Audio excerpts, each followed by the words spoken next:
Abans que res, jo he d'agrair a les persones que han participat en la confecció d'aquest programa econòmic, de les solucions, per tant, que ofereix Unió de cara a la situació econòmica i de cara a aquestes properes eleccions i, per tant, de cara a la propera legislatura.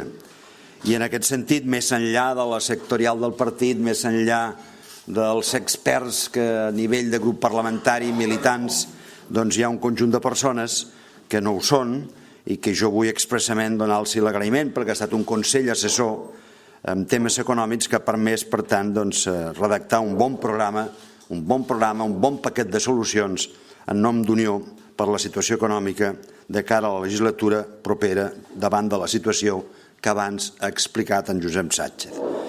Un consell assessor coordinat per l'Alfred Pastor, professor de IES, i en el que també hi forma part l'Antoni Duran Sindreu, que és professor de la Pompeu Fabra, més conegut per la seva vessant de fiscalista, Carlos Losada, professor de SADE, Antonio Manresa, professor de la Universitat de Barcelona, i Eusenio Recio, professor honorari de SADE. Són les 5 persones, reitero, que han actuat com a consell assessor i els que els hi vull agrair públicament perquè, a més, donen un valor afegit a les nostres solucions perquè estan fetes, coordinades, assessorades per persones que tenen un gran prestigi i una gran experiència en l'àmbit econòmic. A partir d'aquí, explicar-los els eixos bàsics de les solucions d'Unió en allò que fa referència a la qüestió econòmica. Bàsicament, 4 eixos bàsics. El primer, ja poden adivinar-lo, passa pel concert econòmic per Catalunya, passa, per tant, per millorar la capacitat de Catalunya per desenvolupar les seves polítiques de reactivació econòmica i d'ocupació. Jo voldria, perquè així ens entendrem molt més clarament, recordar algunes dades del País Basc amb aquest concert que nosaltres reclamem per Catalunya i aquestes mateixes dades a Catalunya. Crec que comparativament són reflexe de què significaria disposar d'aquest instrument, d'aquesta eina del concert econòmic per Catalunya. Per exemple, la taxa d'atur, tercer trimestre del 2015, Catalunya 17,5%, Euskadi 13,8%, 4 punts bàsicament de diferència. Despesa en recerca, desenvolupament i innovació. Respecte al PIB, el 2013 Catalunya l'1,5%, Euskadi el 2%, mig punt més. I estem parlant de l'1,5 al 2%. Despesa en ensenyament, Catalunya 2013, 890 euros per habitant. Euskadi, el mateix any, 1.233 euros per habitant. Una altra qüestió que té a veure amb la necessitat que nosaltres també abordem de donar una sortida a la crítica situació en què es troben moltes persones com a conseqüència de la desigualtat i de la pobresa. Renda mínima d'inserció bàsica. Dades, en aquest cas, del 2014. A Catalunya, 423,7 euros. A Euskadi, 662,51 euros. Per tant, reivindicar com a primer eix de l'aposta de la solució de les solucions en plurals per la situació econòmica en nom d'Unió al concert i il·lustrar-lo per tal que tinguem clar quines serien les possibilitats que ens donaria el fet que tinguéssim aquest concert propi per Catalunya. Segon eix de les solucions és enfortir la recuperació de l'economia a través de la recuperació de la política industrial, a través també del recolzament als autònoms que són empresaris, a les pimes, petites i mitjanes empreses, i a través de l'impuls a la innovació, a la inversió i a la internacionalització. Quan parlo d'aquesta recuperació de l'economia productiva i quan hi afegeixo industrialització i sobretot recerca, innovació, etc., estic parlant clarament de la necessitat de passar de l'economia productiva a l'economia creativa, el gran salt que cal que faci la nostra economia. Quins instruments porta Unió en el programa? Sembla que hi ha algun problema tècnic pel que veig. Arriba bé el so? No n'hi ha cap? Perfecte, continuo.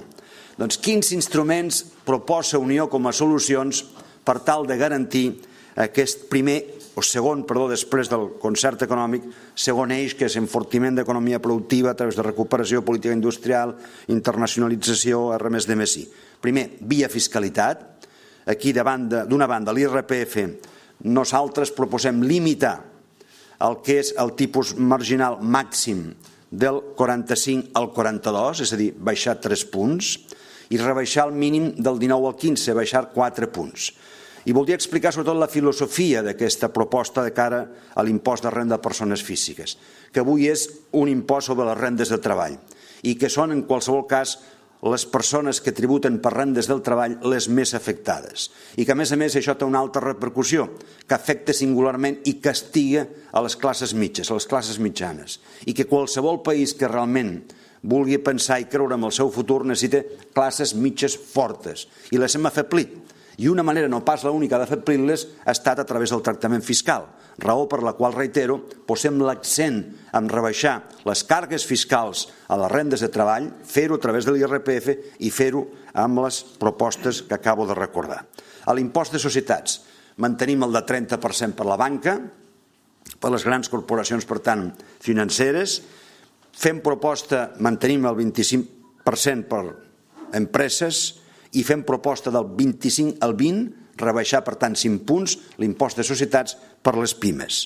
I, al mateix temps, fem la proposta de crear un impost de societats per la microempresa que sigui del 15%. Per tant, 30% per banca, 25% per l'empresa, per la gran empresa, 20%, 5 punts menys per les petites i mitjanes empreses, 15% tipus especial de societats per les microempreses. Dit tot això, en l'àmbit de la fiscalitat, requereix una prèvia i brevíssima reflexió. Ens cal, i seria objecte d'un pacte d'estat, però mentrestant hem d'anar prenent decisions, ens cal redefinir la fiscalitat en el conjunt espanyol. Ens cal un debat, un acord entre totes les forces polítiques parlamentàries el més ampli possible d'aquells que es consideri pacte d'estat. Però mentrestant, reitero, cal anar fent propostes. Explicar la de l'IRPF, explicar la de societat, vaig a parlar de l'IVA. Nosaltres proposem una rebaixa de l'IVA del 21 al 10 amb les següents activitats. Amb la cultura, amb totes les activitats culturals, per tant, tot el que fa referència també a entrades, a cinema, a espectacles musicals, a concerts, a òpera, a teatre, etc. Tot allò que té a veure amb la cultura. Va ser una pujada de l'IVA completament perjudicial pel sector. Proposem, per tant, 21 al 10. Perruqueries, estètica i imatge personal, també del 21 al 10. També va ser objecte d'una pujada de 8 punts per part del Partit Popular. Ho hem defensat l'anterior legislatura. Vam estar a punt d'aconseguir-ho. El Partit Popular hi va votar en contra, però ara no hi haurà majoria absoluta. Estem convençuts que nosaltres en aquesta legislatura serem capaços, per tant, de fer aprovar una rebaixa de l'IVA del 21 al 20 en cultura i també en perruqueries, estètica i imatge personal. Són dos sectors molt diferents. Cadascú té la seva importància i la seva dimensió, però també el que acabo de referir, del que és perruqueries, estètica i imatge personal, dona feina a moltíssima gent. Molta part d'aquesta feina dones, i tots sabem i som conscients que encara en aquest i tants altres àmbits la dona no té la capacitat de tenir feina com tenen altres, en aquest cas en particular, com tenim els homes. També del 21 al 10% pels gimnasos i activitat esportiva, també del 21 al 10% pels serveis de veterinària dels animals de companyia. Avui hi ha moltes persones, no és cap signe de luxe, tenir un gos, tenir un animal de companyia, una mascota, un gat que acudeixen al veterinari, són moltes persones, moltes, i han de pagar un 21% d'IVA. Creiem també en aquest sentit que hem d'aplicar aquesta reducció. I atenció, el tipus superreduït del 4%, que el volem, a diferència d'altres opcions, algunes que es presenten com a emergents importants, ciutadans, nosaltres volem superreduït del 4% pels serveis bàsics, és a dir, aigua, és a dir, electricitat i gas. Després parlaré de com fer aflorar economia i, per tant, parlaré d'un pla concret pel que són serveis d'atenció a les persones, a les llars de les persones. També aquests serveis tindran un IVA superreduït del 4%. He parlat d'IRPF, he parlat de societats, he parlat d'IVA, continuo parlant, per tant, de fiscalitat, en el context d'aquella reflexió que he fet abans, genèrica, que cal una reforma profunda fruit d'un pacte d'estat entre la major part de forces polítiques possibles. L'impost de patrimoni proposem la seva supressió, defensem la seva supressió, en el que és coherència amb el que hem fet sempre, supressió de l'impost de patrimoni. Només ha de continuar efectes censals, però no pas efectes recaptatoris. Proposem implantar un nou impost sobre grans fortunes per grans patrimonis. Pensem que avui hi ha patrimonis, casos reals, de 50 milions o més d'euros que només van a 15.000 euros a tributar amb una declaració de renda de persones físiques com a beneficis, com a rentes d'aquest patrimoni. Creiem que paga la pena i necessitem un esforç tributari d'aquest tipus de persona que té aquesta fortuna, que té aquest gran patrimoni. L'impost de successions proposem la seva supressió, tot el que és línia ascendent i línia descendent. Vull recordar que a efectes de Catalunya, quan vàrem necessitar el suport parlamentari d'Esquerra Republicana i va haver una modificació, nosaltres, a instàncies i a proposta d'Unió, es va afegir que l'acceptàvem condicionada a tornar a rectificar en quan canviés la conjuntura econòmica. Creiem que en aquest moment, i al plantejar-ho a nivell d'Estat, és el moment, per tant, de suprimir l'impost de successions a aquest nivell, reitero, ascendent i descendents. Altra cosa són col·laterals. I un pla contra l'economia submergida que després explicaré i que en tot cas té un objectiu molt clar. És només que fóssim capaços d'intentar aflorar el 10% de l'economia submergida, estem parlant d'uns ingressos fiscals anyals de 30-35.000 milions d'euros. 35.000 milions d'euros. Diners que es poden incorporar al sistema per poder incentivar, per poder ajudar a la pobresa, incentivar vull dir la creació d'ocupació, per ajudar els autònoms i tantes altres coses que l'únic que farien és crear creixement, mantenir-lo, estabilitzar-lo, consum i a la vegada més ingressos a l'Estat, subsidiàriament. Per tant, en aquest sentit, pla contra l'economia submergida, al que he fet referència. Priorització de l'economia productiva, he dit que hem d'anar a una reindustrialització del país, hem de passar a Catalunya concretament i en el conjunt de l'Estat, però a Catalunya les xifres són del 18,1, hem d'aconseguir que sigui el 25% del PIB al sector industrial, hem d'apostar fortament per la petita i mitjana empresa, hem d'apostar com és l'aposta alemanya. Alemanya té grans empreses, nosaltres també les tenim, però el gran avantatge és que ells tenen un teixit d'empreses petites, mitjanes, sobretot mitjanes, molt i molt fortes, un sector industrial molt potent. Necessitem aquesta reindustrialització, aquest sector industrial molt i molt potent.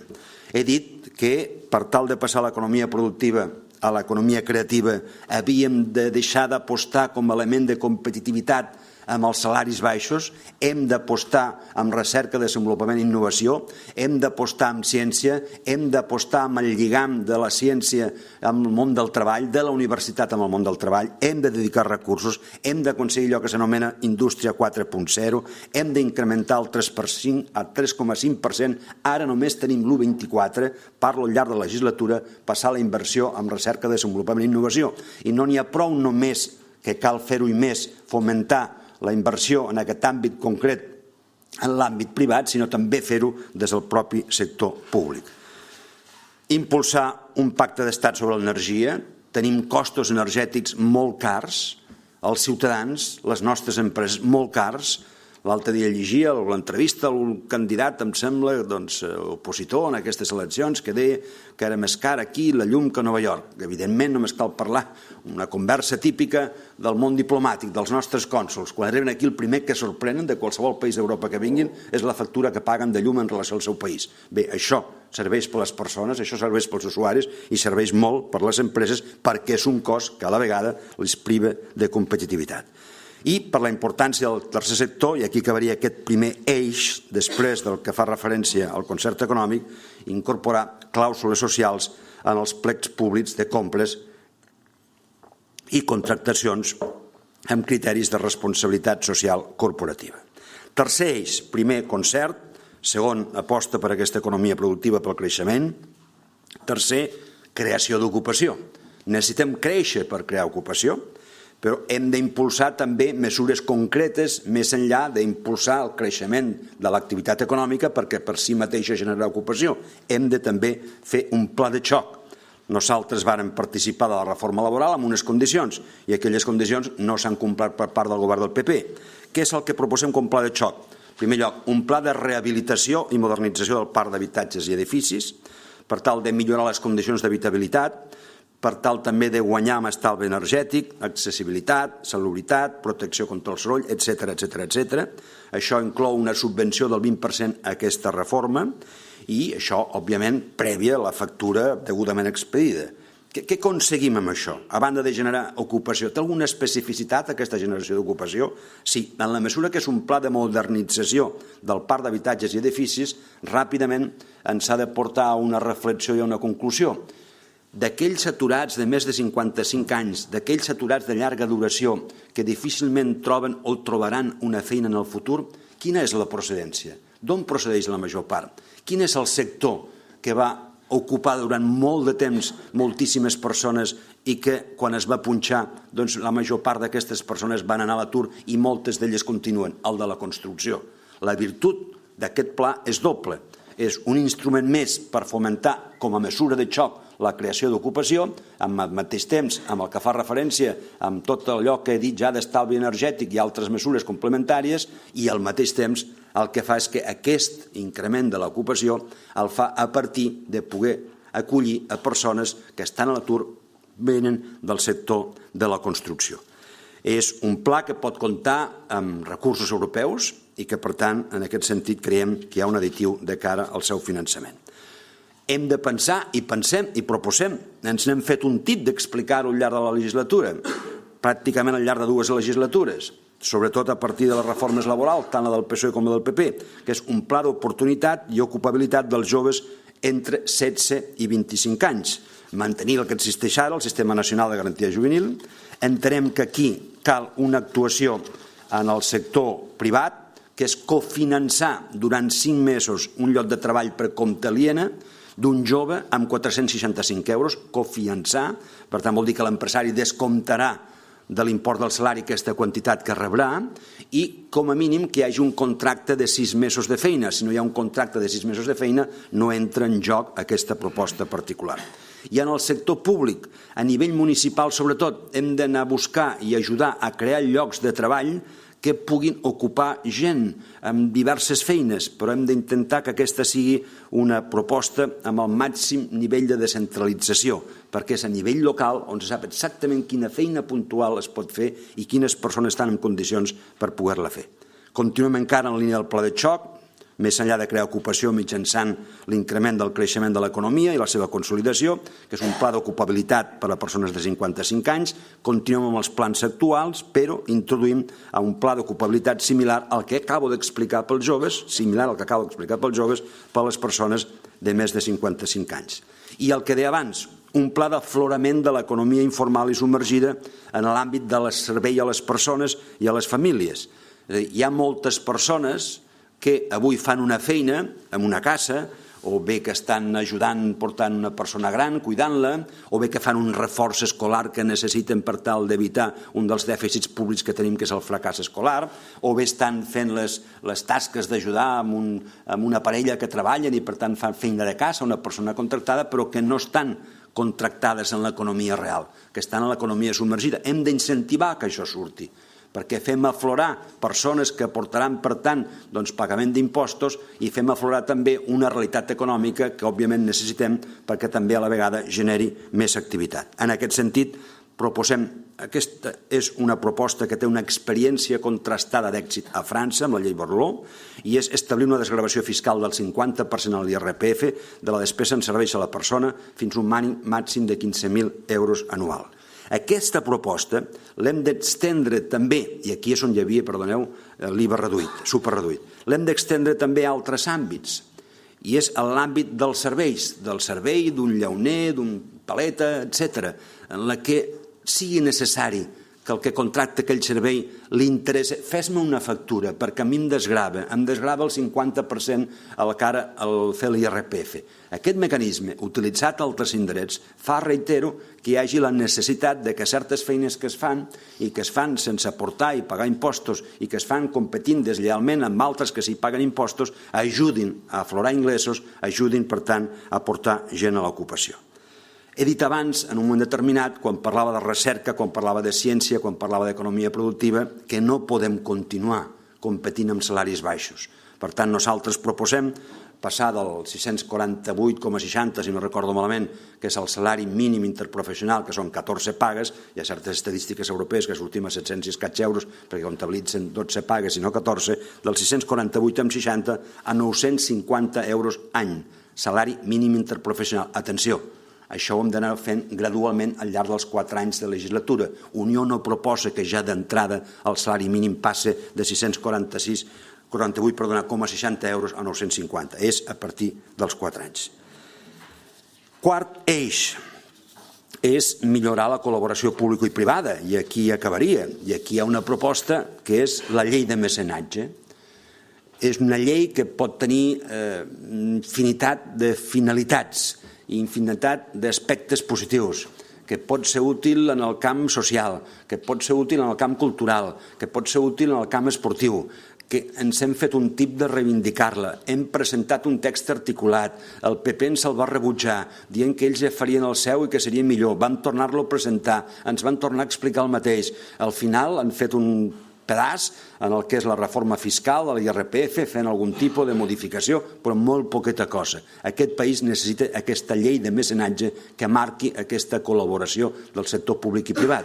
Hem de transitar de l'estat del benestar a la societat del benestar.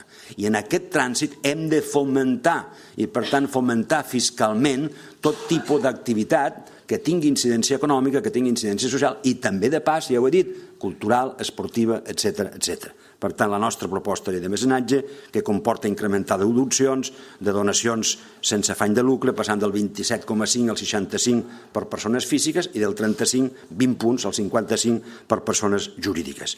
Aquesta és bàsicament una explicació del que és el programa econòmic d'Unió de cara a aquestes eleccions, un programa econòmic que el que vol és defensar, reitero, una economia forta, una economia cada cop més sustentada amb criteris de qualitat, competitivitat i internacionalització, un programa econòmic que requereix estabilitat, i requereix, per tant, governabilitat, un programa econòmic que requereix mantenir clar tant de cara als inversors de casa nostra com a inversors exteriors, un clima de confiança. Jo aquest matí llegia en un diari unes paraules del cap de llista de Convergència que deia: si governés la CUP seríem pobres i estaríem pelats. Doncs bé, clar, si governés la CUP seríem pobres i estaríem pelats.